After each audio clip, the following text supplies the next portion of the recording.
The police discovered little Josie barely alive. Her mother and younger sister had been murdered.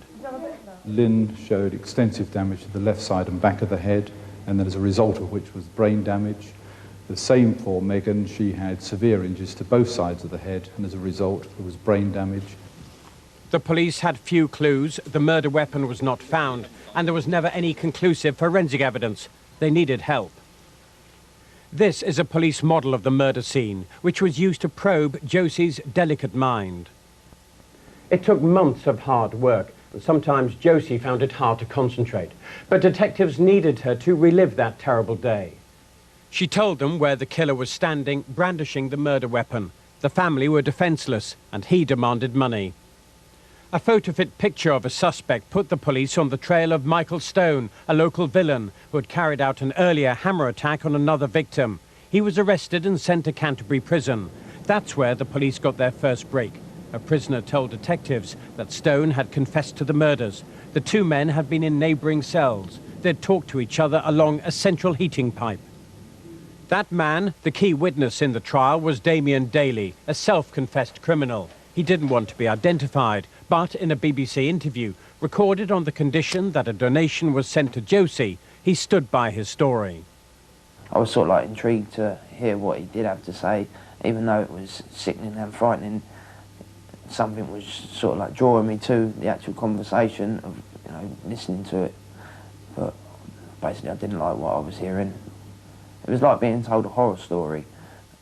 Without the Daily evidence, Stone would not have been convicted. So for the police and the Crown Prosecution Service, it was a gamble which paid off. And they defend the right to use so-called prison cell confessions. A witness of bad character is as capable of telling the truth as a witness of good character is of telling lies.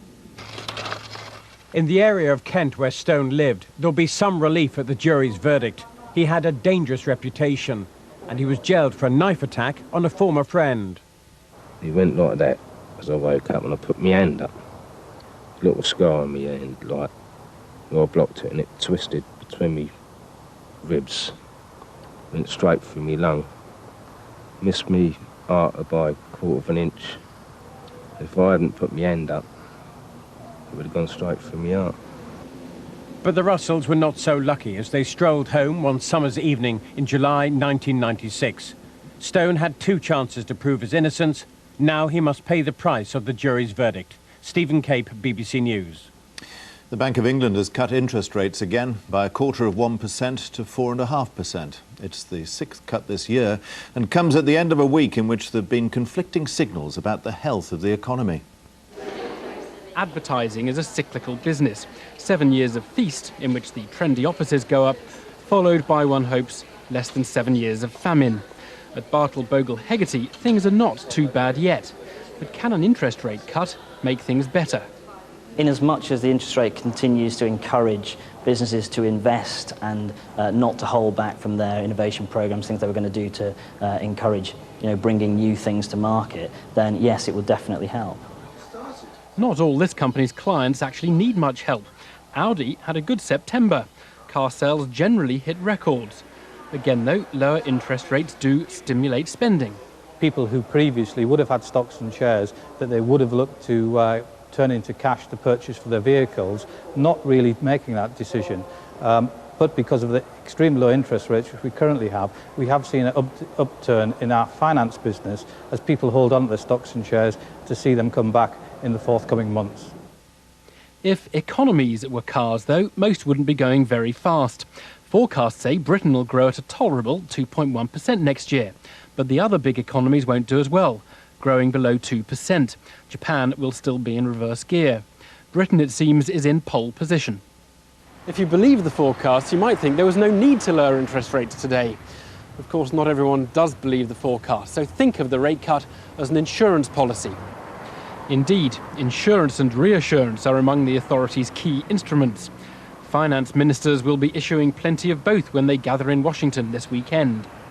There has been decisive action. We must now assess it. We are determined to do whatever we have to do to make sure these conditions for stability and growth are in place.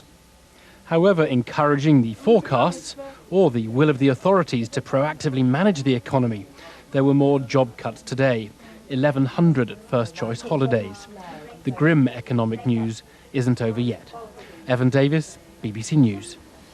Britain may lose the right to host the 2005 World Athletic Championships after the government scrapped the Pickett's Lock development in North London today. The total cost of the stadium had more than trebled, from 60 million to 220 million pounds. It's the latest in a string of unsuccessful British bids for major sporting events and may well end Britain's hopes of staging the Olympic Games in 2012. A glitzy start to the World Athletics Championships 2 months ago in Canada. It's an event that attracts athletes, fans and attention, which is why London was keen to host the championships in 2005. A new stadium was planned for Pickett's Lock in North London, but its cost spiralled from £60 million 2 years ago to an estimated £220 million now. And today the project was cancelled, and the government is suggesting the games be moved to Sheffield instead.